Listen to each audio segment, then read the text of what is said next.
Welcome back to another episode of Thinking That Matters. I'm Elizabeth Mahusai, your host, and I am here with my amazing guest, and I feel like I can truly say longtime friend, Lisa Hammett. Lisa, tell us who you are, what you do, and because I want the world to know about you. Well, thanks, Elizabeth. I am Lisa Hammett. I'm a certified positive intelligence PQ coach. I know that's a mouthful. Suffice it to say, call me a mental fitness expert. I'm an author, and I'm also a transformational speaker. I love it. Okay, but that's not where you started. No. So because I think what led you to become the PQ coach and also your book as well. So maybe we start with your book, because your book, as you tell us about your book, it really does help to lay some groundwork for how you got to where you are now. And by the way, audience, Lisa's book is a bestseller, and it really is just a great way for you to gain insight in how to go from burnout to your best life. Did I get it right? Yes, you did. All right, awesome. Excellent. Tell us about it. So, kind of funny story. During the pandemic, I started writing and blogging, actually, just to build an audience. And I'd always liked to write, but I never thought that, oh, wow, I was going to write a book. And I just started connecting. We were at home. I was doing lots of LinkedIn connections, and I started connecting with people in the publishing space. And they all said, wow, have you ever thought about writing a book? And, you hear that the first time, you're like, thanks so much. You're so kind. You're so kind. You're so Thanks. kind. I know. And then I just kept hearing it more and more. And I know you're a believer as well. So I'm like, okay, God, what are you trying to tell me here? So I just said, okay, I'm going to write a book. Have no idea how I'm going to do this, but I'm going to write a book. So I literally used the recommendation from a lot of the people that I had spoken to, and I started with all my blog posts. And these were blogs that were based off of my experience as a Weight Watcher leader for, almost 12 years. Also, a lot of experience when I was in the corporate retail sector, which led me to burnout. So applying the skills that I learned, and then just a lot of self-development. So it's really a practical approach to health and well-being. And it's divided into sections. The first section is all on mindset, which I know you can totally relate to. And then it dives into, what you put in your body, how you move your body, obviously sleep, hydration. So it's kind of a holistic approach to health and well-being. And now I'm actually kind of working on my second one. So You heard it here. Second one coming. So you talked about the burnout came from the corporate America experience. There are going to be people listening, watching, who they're either feeling the burnout already, or they're asking themselves, am I heading there? I would love for you to share what were some of your clues, right? That you can now look back and go, man, I wish I'd have paid more attention to those. So first share some of your clues, and then how you knew this is where I am. I am burnt out. Yes. So it started with subtle warning signs, which we often ignore, like having problems sleeping at night. You wake up in the middle of the night and your brain is going 90 to nothing, and you're like, okay, I just need to go back to sleep. I have to get up super early. I'm tired. I can't sleep. And, the majority of the time that we are experiencing restlessness like that, it's due to stress. And there's sleep apnea, there's other, issues that you might have health related. But bottom line, the number one reason why people don't sleep well is due to stress. And so that's a big red flag right there. And then I was having all kinds of stomach issues. I won't go into the gory details, but it was not pleasant. Chronic migraines, they started as tension headaches, and then they turned into migraines. And I was like living off of ibuprofen, which is like the worst thing that you can do. Not good for your liver, it's specifically. Terrible for your liver. And then I was just getting depressed. And I've never really been somebody who was depressed I had anxiety, when I was in high school, but it was never really depression. And I just got really depressed. And then I remember waking up one day and the world looked gray Mm, with no color at all. interesting. And I just looked outside and it was just like everything's gray. And I'm like, wow, this is really bad depression. So, in a moment of desperation, I left a 26-year career in the corporate retail sector at a high salary without an exit strategy because it had gotten so bad. Oh, and I failed to mention that my husband and I had had a conversation. He's like, I don't care what you do, but you have got to get out of this job. It's literally killing you. Not to mention, I was a nightmare to be around. I really was. I was not a nice person to be around. So I left, and then down the road, it caused bankruptcy because you can't quit, Without a an high exit summit. strategy. You have to have an exit strategy. So, had I known then what I know now, I could have managed my stress. All of it could have been prevented. Yes, I would have still had stress, but I could have managed it. I would have left the industry, but I would have been intentional about it. And I certainly could have prevented a lot of hardship that befell us when we had to file bankruptcy. Yeah. It goes to show though there is a cost to be paid when we ignore, Yes. and we just keep going and we keep pressing. And what's interesting, how many years ago was that, Lisa, when you left your 26-year career? 2005. Wow. Yeah. Because I'm a dates and numbers person. I met you in 2011. That was the first time that we interacted at our weekly networking meeting where we Yes. met. And so you are already really 5 years plus beyond that. And, fun, not fun story. When I was working full time in the education space. And after we had Anthony, I was off. I went back to work. I was already beginning to question, because I loved my job. Mm-hmm. I was already beginning to question, wow, do I really want to go back? And so I go back. I'm crying every day on the way to work. And so what does Fred do? He goes, you should just quit. We need to talk to our husbands. Okay. So literally, like the next week, I went into Wow. my AP and I was like, that's it. I'm I'm done. I'm out. I'm putting in a 2-week notice. Wow. And I'm quitting. No plan, Yeah. no financial plan. Yeah. The bills did not change. No, of course not. Right.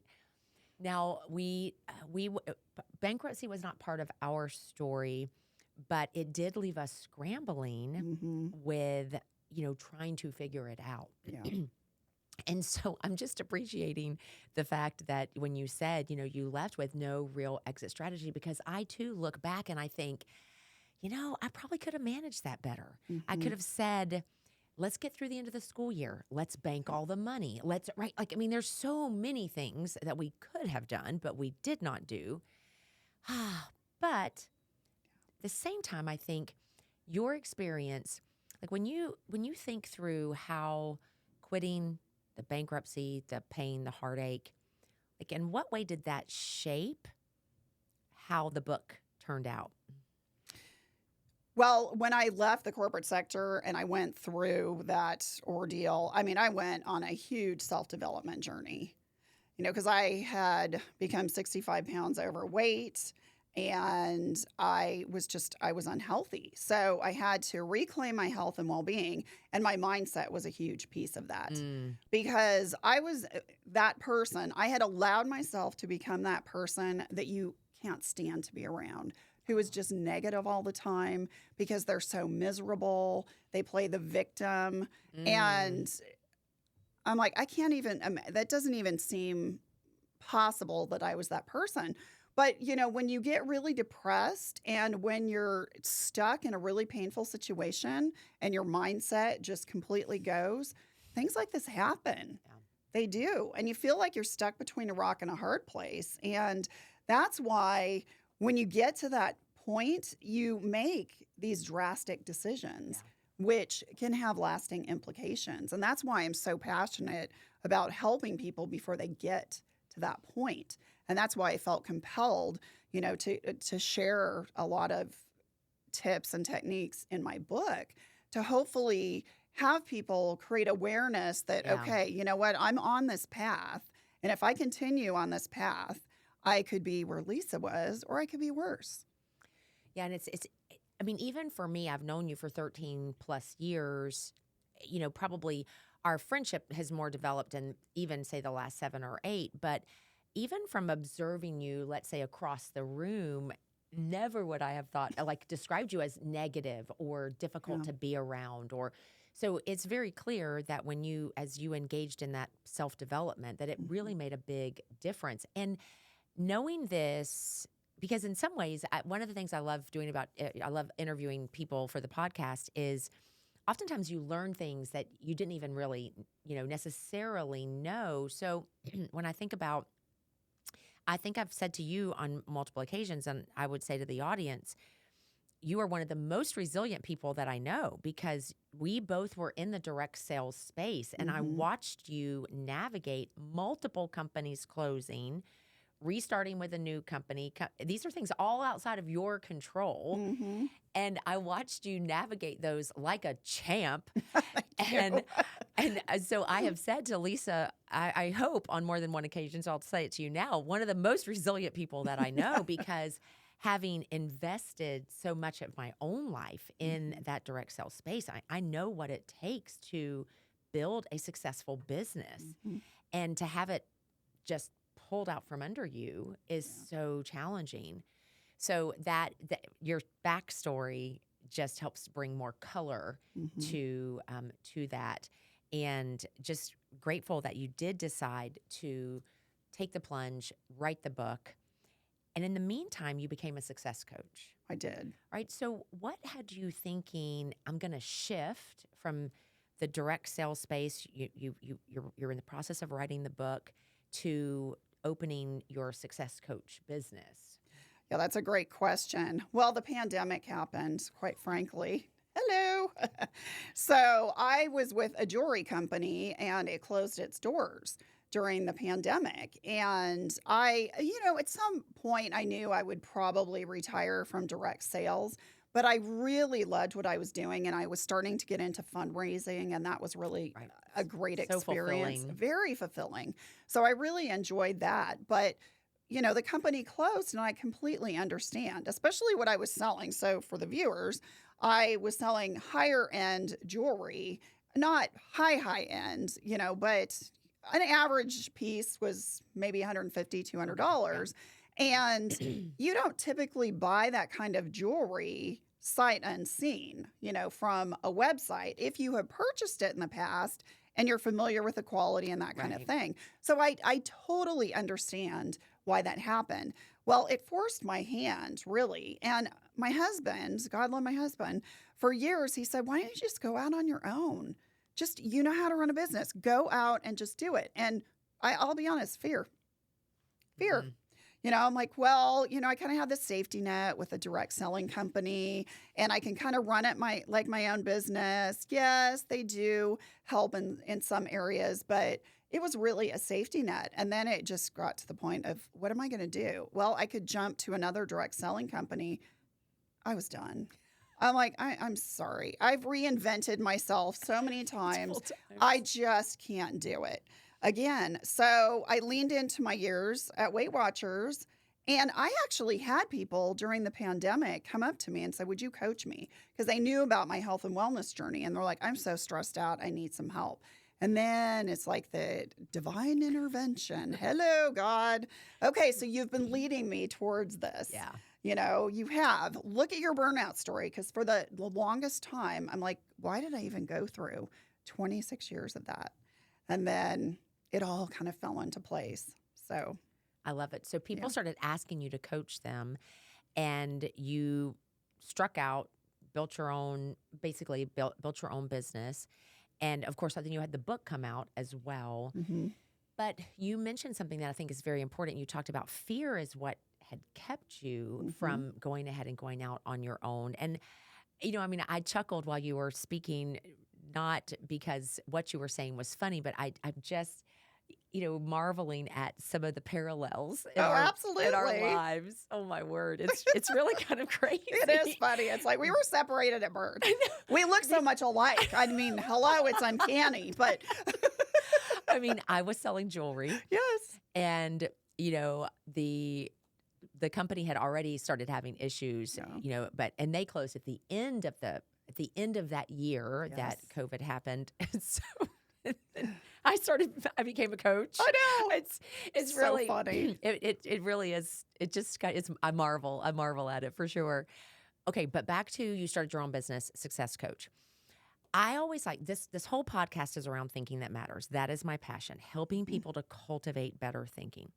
So I would love for you to share what limiting beliefs or even just thought processes were you faced with Mm-hmm. in making that move? I had a huge fear of success.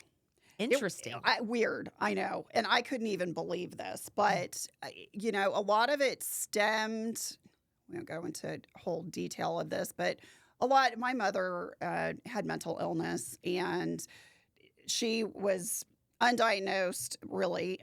She was bipolar, and it was like one extreme or the other. Mm. And my upbringing was, I knew she loved me and she did the best she could, but the struggle was that if I upset her in any way, she would shut me out, like for days at a time. Oh, And boy. it was like I didn't even exist. And that was just the way that she could handle it. So that, I think, manifested into a lot of different things. And then as I went on, because I was so fearful in a lot of ways that, oh gosh, if I make the wrong thing, I'm going to get rejected, or I'll have some kind of backlash. And then I was just really then fearful, not only of failure, but of success. It's like, can I do it? Is it even possible? So that was like the biggest wake up call for me. And I'm the epitome of what we call a hyperachiever and positive intelligence. And basically, I'm like the Energizer bunny that is pushing all the time to the next milestone. I'm very goal-oriented, task-driven. I know you can totally relate. I told you we're separated at birth. So we're so much alike. It's funny. But I mean, 10, so far over 10. I'm like the highest extreme you can be in hyperachiever. And the thing with the hyperachiever is you can be successful. You can be very successful, Yes. but you're not always happy because you're so focused on that next big milestone. You can't even enjoy the one that you just You hit. can't. You can't sit there, celebrate success, and just recognize that, wow, you've achieved a lot. No, that's not good enough. I got to keep going. I got to keep going. On to the next thing. On to the next thing. And that stemmed a lot, I think, from my mom. Mm. Yeah. Interesting. And I do not want to step over the significance of the fact that you called your company Success Coach, right? What's the official name? Is it Success Coaching? Yeah, it's Lisa Hammett Success Coaching. Success Coaching, okay. And that the first thing you said was that you had a fear of success. So what a way to positively insert success into every day of your life. Yes, exactly. But let's hang out just a moment on that. The challenge with it's always the next thing, because I think even someone listening that's not hyper achiever, that I think our culture very much pushes us towards not good enough, next thing, climb the ladder, add the next badge, the next certificate, the next degree, whatever it is. So as we think about that in this moment, what have you done to help calm that aspect of your mind to embrace having contentment and yet contending in your growth? Yes. So how I got into positive intelligence is I went through a course. I think you might have gone through the 6-week course as well. And a lot of these things that you were just describing, the lack of contentment, the stress, whatever, I went through the course and it had such a dramatic impact on how I managed those emotions, recognizing how often I was having them, which was all the time, and then gave me the tools that I was able to use to help shift that. So that's what really led me into it. And also, before I even became certified, I was testing some of the principles on my clients. And they had such tremendous growth on, things like procrastinating, chronic procrastination, which is really a fear of rejection, and then other fears, managing stress, all kinds of things. And they're like, wow, I wish I had known this in school. I'm like, hello, we should all have known this in school, right? Right. It's huge. It would have made a huge difference. So that is what has really helped me. And just a quick little tutorial on a technique. So we call them PQ reps, which stand for like a positive quotient rep. And basically it's a micro meditation that engages your senses. So you could be looking at something intently for 10 to 15 seconds and staring at it as if you've never seen it before. And you may have looked at it 1,000 times, but it's really noticing like tiny details, or focusing on something that you can hear. Like if you're going out for a walk, listen to the birds, listen to the car, driving by, maybe your feet walking on the pavement.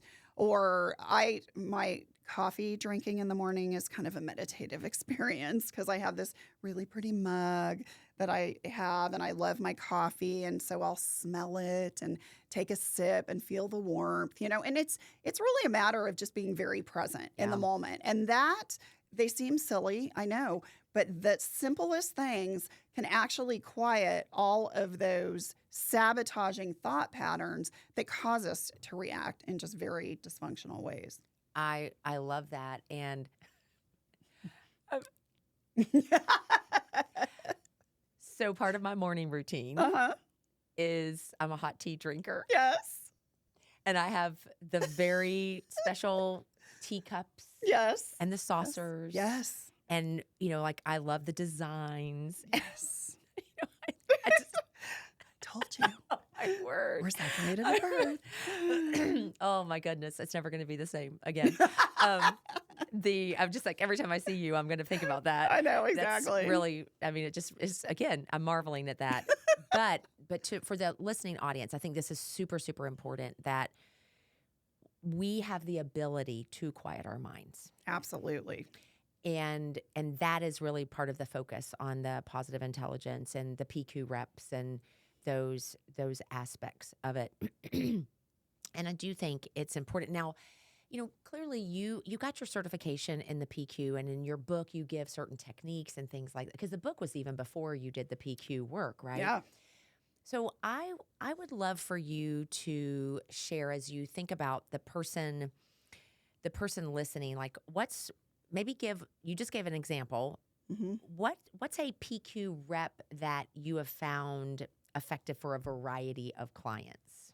Well, I'm just going to use one for sleep because this is a huge one, and it applies to anybody. You could be in the corporate sector. You could be a new parent. You could be just a type A like me and Elizabeth. Exactly. So if you're listening, I want you to close your eyes, and I want you to imagine a big red stop sign, similar to the stop sign that you would see at a four-way stop. They have the flashing lights often. And with your eyes closed, I want you to say to yourself firmly, don't say it out loud, you don't need to, but say it firmly, stop. Stop. You're probably going, why am I doing that? Well, because you are intercepting those negative thought patterns that are generating the stress. And we actually call that the big self-command muscle that you're developing. So you're stopping it, and then you can focus on the breath. And kind of a fun little technique is when you inhale, like through your nose, if you're lying in bed, think of the word so, S-O. And then as you exhale slowly, usually through your nose, think of the word hum, H-U-M. You're probably going, what does so and hum mean? So and hum is actually the sound that your lungs make in your deepest restorative sleep. And that's called deep delta sleep. And so what you're doing is you are setting your body and your mind to prepare for that deep sleep. Now, often what's going to happen is your mind's going to start wandering as you're doing the so and hum. And then you start to picture that big red stop sign again. And you say again firmly, stop, stop. So you have to use that self-command sometimes, a couple times. But I can guarantee, I I always share this at conferences when I speak at conferences, and people come up to me all the time the next day and they would say, I cannot believe how well that worked. It works. I'm like, it does. Yeah. And no medication. Right. I mean, it's great. It works, but you have to use the self-command muscle. Yeah, it's so true. I would love for you to blend in as a woman of faith, how you've incorporated your faith along with what you know.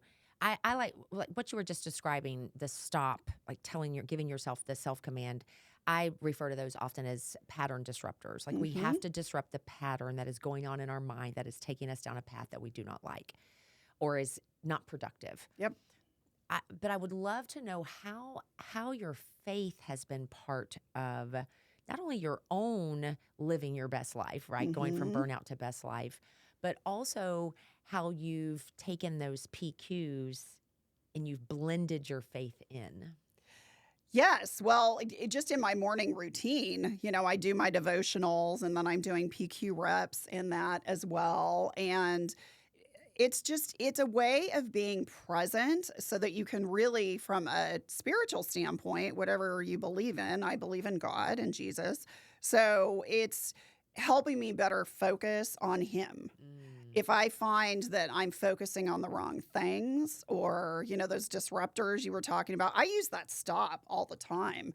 I don't necessarily visualize during the day a big red stop sign, but I say to myself, stop, enough. Stop. And that just, it redirects your thought patterns. Because if you aren't present and really listening for God's voice, you're not going to hear it. You're not going to hear it. He's not going to strike you with lightning and say, hello, listen to me. I mean, well, he could. I'm sorry. I shouldn't say that. But, it's unlikely. But when you can be really present, and again, this goes for non-believers too. It's just whatever you want to say. But when you're really present, the universe or whatever you want to call it, again, I call it God, is you'll hear and you'll learn what the direction and the path. Some people say it's intuition. It's that inner gut instinct, which again, I personally believe that is God-led. And that you're being prompted. But, if you don't take the time to do these types of meditations, you're just going to go through life and you're going to miss out on so many things. Well, and goodness, and we don't have time. We could spend a whole lot more time on the distractions that we're all faced with on a daily basis. Our phone, I always like to say, refrigerators have televisions in the front of them now. Oh, I know. It's stupid. Sorry. And now we're going into higher end hotels and they have televisions in the bathroom mirror. Yeah. I'm like, seriously. So really being able to quiet the mind, to be present, that's another theme that I've heard you use on a couple of occasions. The self-command, which helps to disrupt, to reshift or reorient our thinking, and and then to really listen. Right, that's the part that you just added was the listening piece of that. I love that, and I think that it's so important. And let's circle back. So as a friend, right, who observes you on social media, and of course I hear you talk about things you're doing, and sometimes we catch up with where we're going and where we're speaking and all that. It appears that you've got a lot of success going on. How are you doing with managing the success that you're having? It's good. Of course, my hyperachiever is saying, but I could do more. Oh my goodness. It's ridiculous. So it's always, there's always another goal. There's something. But yes, I am embracing it. And this is where prayer and meditation can really be helpful sometimes, because when I start to give myself a hard time, I'm like, okay, stop. Just stop. Be present. And then, you hear it a million times, but practicing gratitude is so Amen. I helpful. agree. I mean, I'll do that like when I walk. So when I walk in the morning, I'm praying most of the time, but then I start doing gratitude at the same time. And that is one of the best ways to shift a mindset Yes. is with gratitude, because you cannot simultaneously, and I've heard you say this as well, you can't simultaneously have a positive thought and a negative thought. You can't. It's impossible. They cannot They coexist. They can't. So once you start training your brain and focusing on those things that you're grateful for, that's what you're going to see. You're not going to see all that negative crap. I'm not going to say it's never going to show up. It could, but you can pause, Yeah. use that self-command, and stop. Yeah, it's so true. Yeah. And ultimately, the brain research says your brain expands what you focus on, Mm-hmm. right? So when you can shift your focus to, in this case, the gratitude, it truly can have a profound impact in the direction that we go. Man, I'm definitely going to have you on for another episode, because I know there are other topics we haven't even Yes. barely scratched the surface, right, on. So what I would love to close this out, I ask every one of my guests, because I'm so passionate about people cultivating thinking that matters. So why do you believe it's important to cultivate thinking that matters? Because you will never be happy. You will never feel fulfilled. You will not be successful if you are not cultivating the right mindset. You just won't. That's just reality. I know that sounds really harsh. It's not fuzzy and warm, but bottom line is you will always be misaligned in your life. And it all starts with your brain. Now, you can't just wish something and, say, okay, I have this great vision. I believe this, is wonderful. And then don't take, consistent action towards that, and accountability, goals, the whole bit. But it has to start with your mindset. I mean, and I mention this all the time when I'm speaking. How do pro athletes and how do Olympians win trophies and medals? They have a mindset coach as well as coaches that help them in their craft. But they have a mindset coach because they have to visualize that they are going to, land that perfect quadruple, triple, whatever they call it, or they have that record time when they're swimming or track and field, whatever it is. So it has to start with your mind, because you have to believe that it's possible. So true. Yeah. So true. And I actually like that you led with, you will always be misaligned if you do not cultivate thinking that matters. Yep. That was like a mic drop moment right there, although we can't drop the mics in here. But as soon as you said it, I was like, mic drop.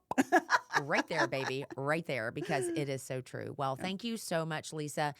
Tell our viewing audience how they can get your book and also learn more about you.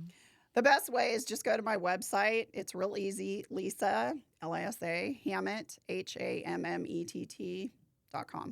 I love it. And Super your book's easy. available on Amazon. It is, and there's a link. I have a book page on there. You can read about the book. I did an extensive interview that talked more about the book, and there is a link directly to Amazon. Awesome. I love it. Well, thank you so much. And thank you for tuning in for this episode with the amazing Lisa Hammett. Look forward to seeing you back here for our next one.